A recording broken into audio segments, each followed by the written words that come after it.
O profeta Isaías, filho de Amós, muito provavelmente descende de família real. Seu nome significa Yahvé é auxílio, Yahvé é salvação. Isaías foi um professor da retidão, um reformador moral, homem escolhido por Deus para levar uma mensagem de advertência e de esperança para o reino de Judá. Por conta de suas muitas profecias referentes a Jesus Cristo, ele é conhecido hoje como o profeta messiânico ou o quinto evangelista. Foi casado, teve 2 filhos. Seu ministério em Judá durou cerca de 60 anos, entre 750 a 690 a.C., sob os reinados de Uzias, Jotão, Acás e Ezequias. E morreu, muito provavelmente, sob o massacre perpetrado pelo rei Manassés, filho de Ezequias. Isaías viveu num período conturbado da história de Israel e Judá. Apesar da prosperidade, houve um declínio espiritual na vida do povo de Judá e do povo de Israel. Miquéia, Amós e Oséias, contemporâneos, apontaram os mesmos erros destas nações. Um dos maiores achados bíblicos de nossos dias foram os 2 manuscritos completos do livro de Isaías, encontrados em 1947 no deserto de Qumran. As advertências, juízos e mensagens de fé e esperança contidas no livro de Isaías nos alcançam e são tão atuais quanto foram em seus dias. Venha conosco conhecer a obra deste grande servo de Deus e descobrir o que Deus deseja para mim e para você. Neste trimestre, o tema geral de nosso estudo será Isaías, consolo para o povo de Deus. E o tema de hoje, crise de identidade. Fique conosco até o fim. Não se esqueça de se inscrever no canal e de ativar o sininho.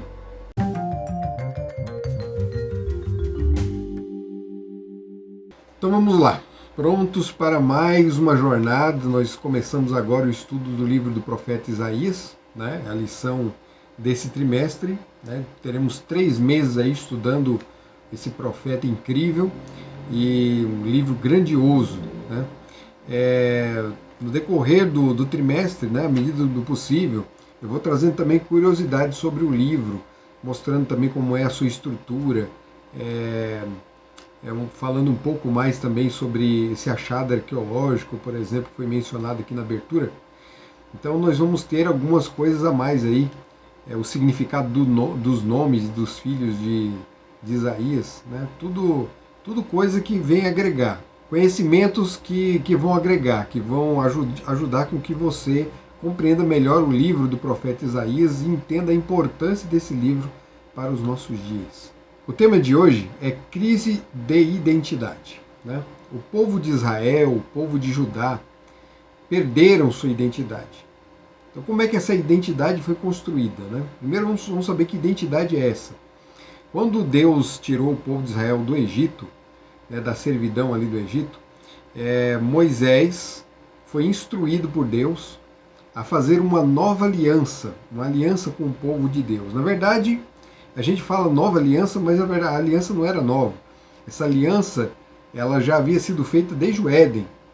Então nós vamos encontrando na Bíblia um desenvolvimento dessa aliança. Quando chega nos dias de Moisés, a coisa se torna muito mais clara, né? Muito mais pormenorizada.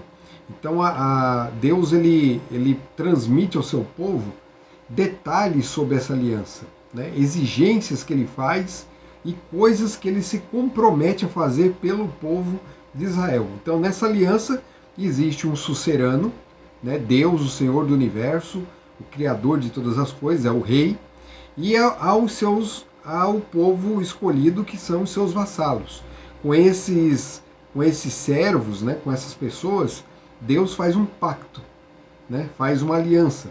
E nessa aliança, Deus tem suas obrigações e tem também as suas exigências, né? Deus se obriga né, se coloca à disposição ali para realizar coisas, né, para que beneficiarão a nação, e ele exige também do seu povo uma participação, né, nessa aliança. Né? O povo teria que cumprir a sua lei. Se o povo permanecesse fiel a Deus, então Deus cumpriria ali o seu lado, sua parte da aliança. Se o povo desobedecesse, então infelizmente Deus não poderia proteger o povo, e o povo sofreria calamidades terríveis por conta disso. Né?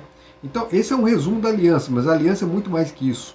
A aliança, na verdade, é a confirmação de que Deus se dispõe a salvar a humanidade, a salvar o seu povo, porque o pacto que ele faz ali com aquela nação não se limitava à nação somente de Israel. O objetivo de Deus ter escolhido uma nação dentre tantas outras e fazer um pacto com ela é que essa nação fosse usada como instrumento na sua mão para que o seu evangelho, a sua verdade, o seu plano de salvação fosse levado a todas as nações, a todos os povos da terra. Todos os povos da terra deveriam ser iluminados pela nação de Israel. Infelizmente, Israel não cumpriu a sua parte no pacto. E aí nós chegamos aqui, né? Lógico que não foi só nesse momento. A história de Israel é uma história de altos e baixos, de altos e baixos. E quando nós chegamos aqui ao profeta Isaías, a nação de Israel e de Judá estão nesse momento de baixo, estão caindo, estão afundando e estão perdendo a sua identidade, né? Aquilo que os fazia diferente de todas as nações. Era um povo de uso exclusivo de Deus, né? Era um povo, a nação eleita de Deus.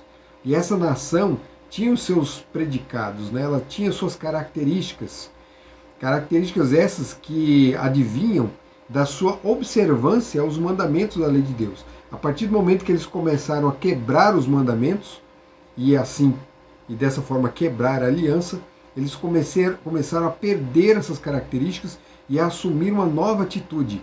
Atitude essa que foi totalmente reprovada por Deus. Então vamos aos tópicos da lição para a gente poder entender isso, e como isso aconteceu com Israel, e o que advertência podemos tirar para a nossa vida hoje. O primeiro tópico diz: escutem, ó céus. Né? Isaías ele começa, né, falando a respeito de si mesmo. Né? Isaías se apresenta no primeiro capítulo do seu livro, ele fala quem ele é, né, e diz que Deus tem uma mensagem que será transmitida por meio dele. Deus o utiliza como instrumento para que essa mensagem seja levada ao povo. Então nós encontramos esse texto lá em Isaías, capítulo 1, versos 2 e 3. Escutem, ó céus, e ouçam, ó terra, porque o Senhor é quem fala. Criei os filhos e os fiz crescer, mas eles se revoltaram contra mim. O boi conhece o seu dono, e o jumento o lugar onde lhe dão comida. Mas Israel não tem conhecimento, o meu povo não entende. Esse texto ele é muito interessante porque ele evoca, logo de início, ele evoca o texto da aliança. Para a gente poder entender, vamos dar uma olhadinha num dos textos, né? Na verdade um dos textos mais famosos da aliança que se encontra lá no livro de Deuteronômio, capítulo 30, verso 19. Hoje tomo o céu e a terra por testemunhas contra vocês, que lhes propus a vida e a morte, a bênção e a maldição. Escolham, pois, a vida para que vivam, vocês e os seus descendentes. Esse é um texto maravilhoso da aliança. Deus ele coloca diante do povo de Israel, na verdade é lógico que essa mesma mensagem se destina a toda a humanidade. Então não é só para o povo de Israel, mas inicia-se ali. E a mensagem diz o seguinte, que hoje eu tomo, né, Deus fala assim, ele diferente da linguagem dos deuses pagãos, né? Os deuses pagãos, né, ou os sacerdotes pagãos, eles lançavam mão das divindades, né, dos elementos como divindades e tudo mais, para estabelecer ali também os seus pactos. Deus, ele ao conversar com o povo, ele não usa nenhuma outra divindade, porque as divindades não existem, né? Os deuses pagãos não existem. Não existe nenhuma outra realidade além dessa que Deus fez, que Deus criou. E nessa realidade, tudo que existe é criatura de Deus. Então o sol, a lua, as estrelas, tudo que existe são seres criados, não são criaturas, não tem vida em si mesmo. E Deus usa o céu e a terra como testemunhas, né, contra o povo, né? Contra e a favor do povo. Então, quando ele usa essa linguagem, Isaías ele a utiliza também, né? Ele fala: escutem aos céus e ouçam, ó terra, porque o Senhor é quem fala. Então é chamado aqui as duas testemunhas, os céus e a terra. As duas testemunhas são mencionadas na aliança, são declaradas aqui também no texto de Isaías. Por quê? Porque Isaías ele quer constantemente que o povo lembre que Deus fez uma aliança com eles. Que Deus fez uma aliança e que essa aliança estava sendo quebrada. E por conta disso, o povo estava sofrendo um grande risco de sofrer as consequências de sua decisão. Lembra que no texto lá da aliança vem dizendo assim: olha, eu coloco diante de vocês a vida, escolham a vida para que vivam. Mas o povo poderia escolher a morte também. E era justamente isso que estava acontecendo nos dias de Isaías. O povo estava escolhendo a morte. Só que Deus não deixa as coisas acontecer assim, né? Deus não deixa o povo sair por aí agindo e tomando suas decisões sem lhes advertir. Então Deus ele tem um cuidado muito grande. Ele apela até os últimos instantes. E é isso que está acontecendo agora. O próximo tópico diz: ritualismo podre. Isaías declara lá no capítulo 1, 10 a 11, o seguinte: príncipes de Sodoma, escutem a palavra do Senhor. Povo de Gomorra, dê ouvidos à lei do nosso Deus. O Senhor diz: de que me serve a multidão dos sacrifícios que vocês oferecem? Estou farto dos holocaustos de carneiros e da gordura de animais cevados. Não me agrado do sangue de novilhos, nem de cordeiros, nem de bodes. Todas essas cerimônias que são mencionadas aqui foram instituídas por Deus. Toda manhã e à tarde era morto um animal no santuário, né, na parte da manhã e na parte da tarde.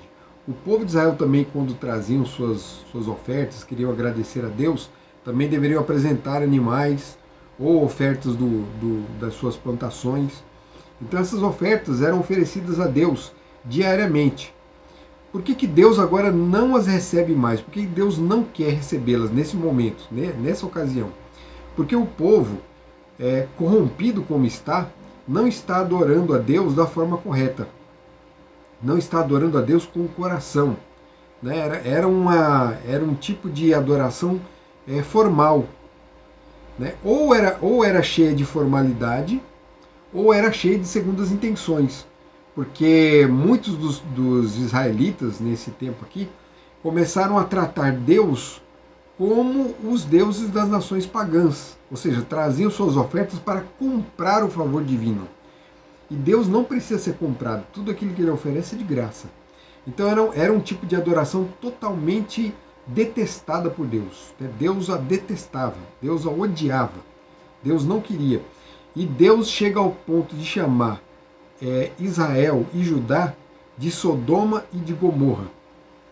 Compara as nações, né, a nação santa ali, o povo escolhido de Deus, com aqueles habitantes da planície que foram destruídos ali por Deus nos dias de Ló. Né? Tamanha era a corrupção que havia ali no reino. Né? E o reino, né, um dos grandes motivos da queda e da corrupção era justamente essa. Era semelhante a de Sodoma também nesse aspecto. Porque Sodoma e Gomorra eram povos que eram ricos, né, tinham abastança, mas eles retinham tudo para si. Eles não ajudavam o pobre, o necessitado. Então pessoas que precisavam de auxílio não eram auxiliadas pelo povo de Sodoma e Gomorra. Então pessoas passavam fome, eram desprezadas por causa da soberba daqueles povos. E a nação de Judá cometia o mesmo tipo de pecado. Haviam pessoas passando necessidade, mas suas lideranças não faziam nada. Né? Nem aqueles que não eram líderes, mas que tinham condições, também não estavam ajudando o povo.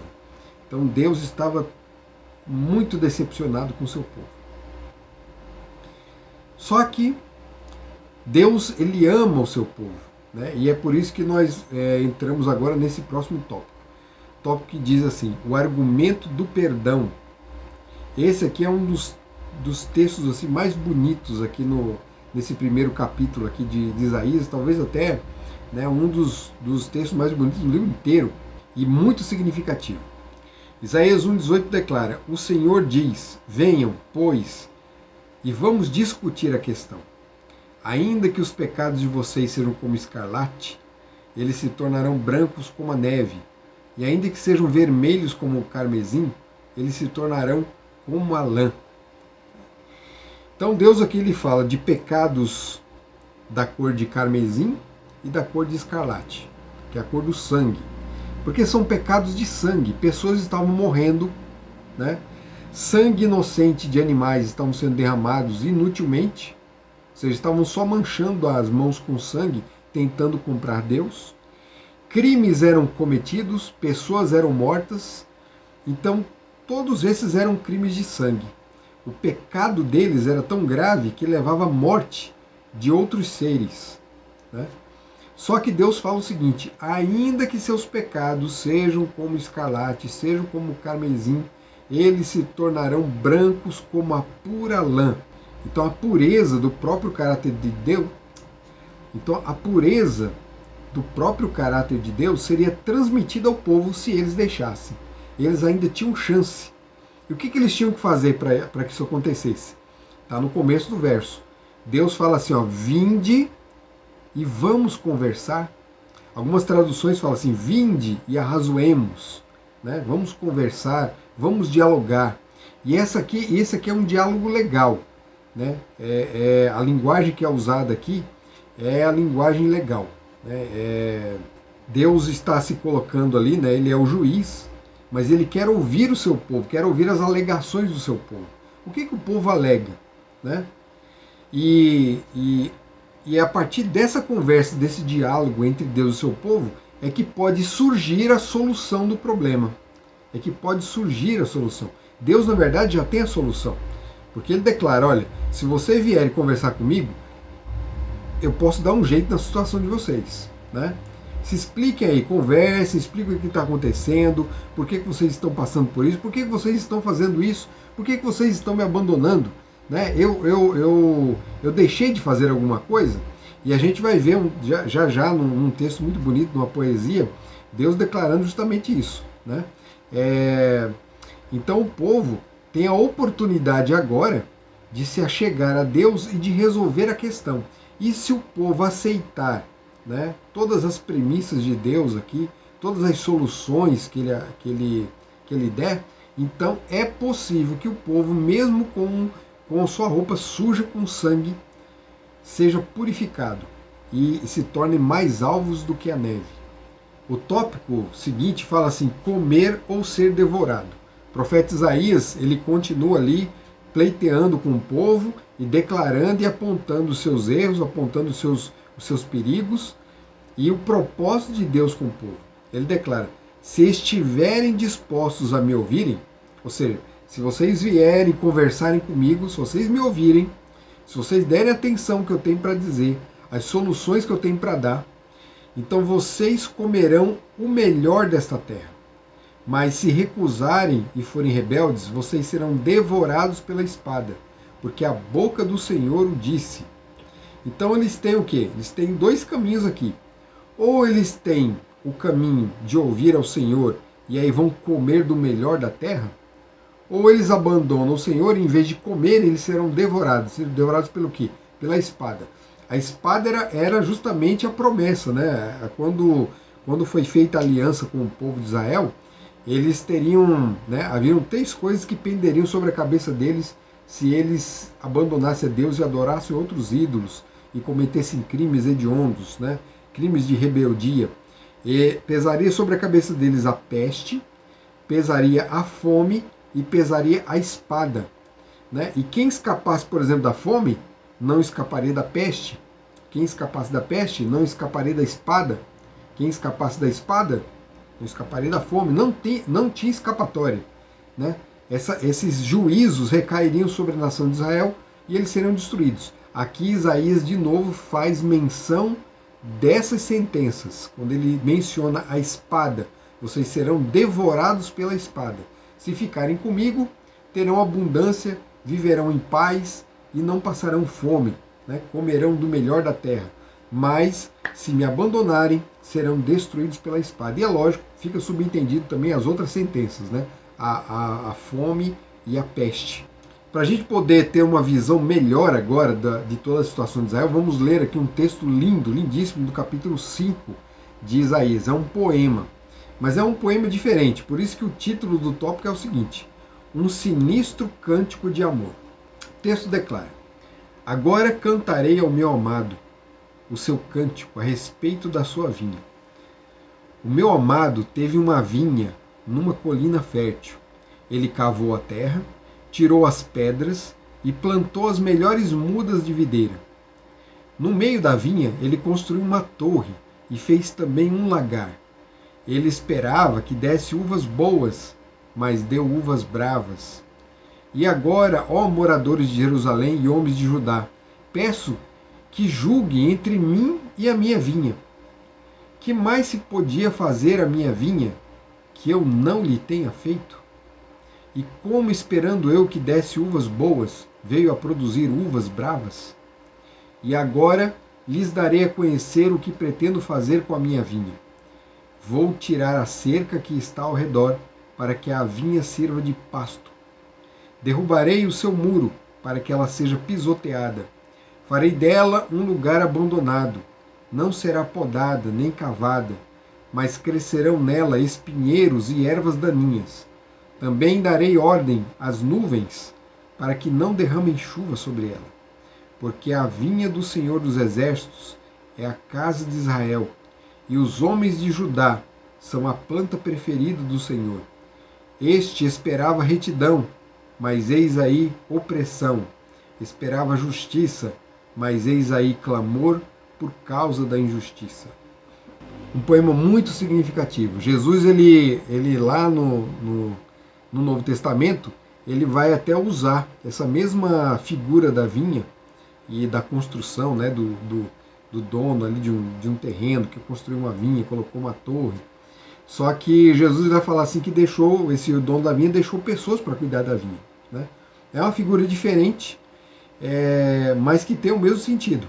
Ele abarca, né, o mesmo sentido. Que vinha é essa? Né? O próprio Deus explica no seu poema o que é a vinha. A vinha é o povo de Judá, é a nação de Israel. Tanto a nação de Israel quanto a nação de Judá são as vinhas do Senhor, são as plantas do Senhor, né? O que é essa torre que ele plantou, né? A torre ali é um símbolo da segurança, né? Da habitação de Deus. Deus, ele havia ordenado ao povo que colocasse, né, lá nos dias de Moisés mesmo, fosse construído um santuário, né, um tabernáculo, para que Deus habitasse no meio do povo. E mais para frente, o próprio Salomão construiu ali um santuário também de pedra, muito forte ali no centro ali de Jerusalém, né? Então Deus, ele habitava, Deus estava ali protegendo o povo, Deus estava ali guerreando pelo povo, trabalhou e fez tudo. Ele pergunta, né? Ele faz a pergunta: que mais se podia fazer à minha vinha que eu não lhe tenha feito? Então Deus fez tudo, proveu todas as coisas. Mas quando Deus foi, né, procurar saber o que a vinha tinha para lhe dar, ela não tinha uvas boas, ela tinha uvas bravas, ou seja, uvas estragadas, uvas que não prestavam, uvas azedas demais, né? Uvas que não tinham sabor, né? Que não tinham néctar de vida que Deus pretendia que tivessem. Elas não eram uma bênção para o seu Senhor, né? Para aquele que criou a vinha, e não eram uma bênção também para as nações, porque as nações não podiam experimentar nada de bom vinha da nação de Jerusalém. Então, como a nação de Judá e de Israel não deram os frutos que deveriam dar, o que é que Deus fez então? O que Deus faz agora?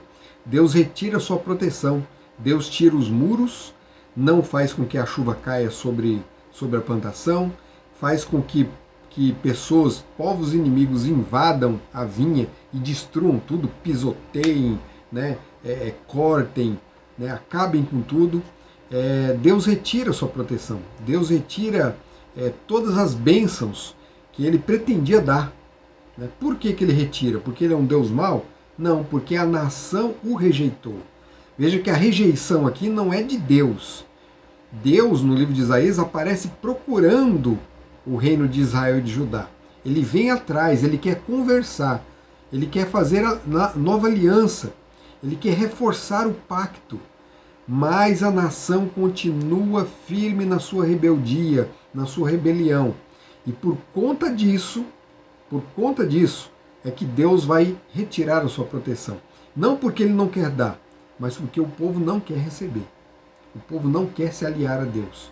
Eles vão procurar aliança com nações vizinhas, com povos vizinhos, para guerrear contra seus inimigos. E toda vez que eles fizerem isso, eles vão se dar mal, eles não vão se dar bem, eles vão acabar sendo feridos pelos seus inimigos. E a gente vai ver que o próprio reino de Israel vai deixar de existir. Por ter tanto tempo estado na obstinação, eles serão totalmente destruídos e aniquilados pelos assírios. Judá ele quase vai também, quase vai, né? Mas ele ainda consegue sobreviver um bom tempo, só que lá na frente serão atingidos, né, implacavelmente pelo rei de Babilônia. E tudo isso Isaías vai alertar o povo. Tudo isso está previsto no livro de Isaías, do profeta Isaías. É Deus apelando para que o povo acorde. Né? O que nós podemos tirar de lições para nós hoje? Deus ele tem o mesmo propósito conosco. Deus também fez uma aliança conosco. A aliança que ele começou com o povo de Israel, ele continua hoje com a gente. O propósito de Deus é o mesmo. Ele tem um plano de abençoar o seu povo, ele quer proteger o seu povo ali com os seus muros, ele quer colocar a sua torre ali no meio da nação santa de Deus nos dias de hoje, e ele colocou, ele está ali.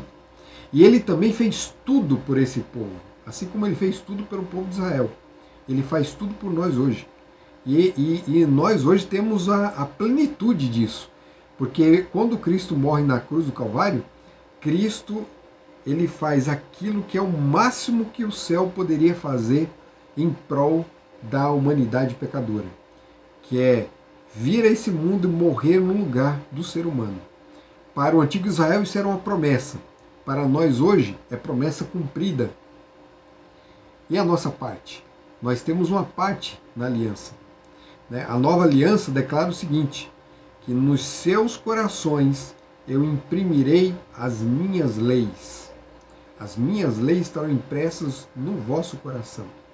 E vocês não pecarão mais. Então, a nova aliança tem uma exigência também da nossa parte. A exigência é a seguinte, que nós permitamos que Deus imprima em nossos corações as suas leis. Ou seja, ele quer nos dar um caráter de acordo com o seu caráter. Ele quer que sejamos santos de acordo com a sua santidade. E não usando um outro modelo qualquer de bondade que existe sobre a Terra. Existem muitos formatos de moral e de ética aí que nós podemos abraçar. Nós podemos abraçar muitos, né? Existem várias propostas morais, de códigos morais no mundo. Mas Deus não quer que você abrace nenhum deles. Deus quer que você abrace aquele que ele se propõe a dar. E nesse código, nessa nova aliança, ele se propõe a colocar essa lei, esse código moral no seu coração e no meu coração. Né? Então vamos deixar que Deus faça isso para que nós possamos usufruir, para que nós possamos desfrutar das bênçãos desse pacto. Para que não aconteça conosco aquilo que aconteceu também com os antigos habitantes de Judá e de Israel. Que Deus continue abençoando você e nos encontramos no próximo vídeo.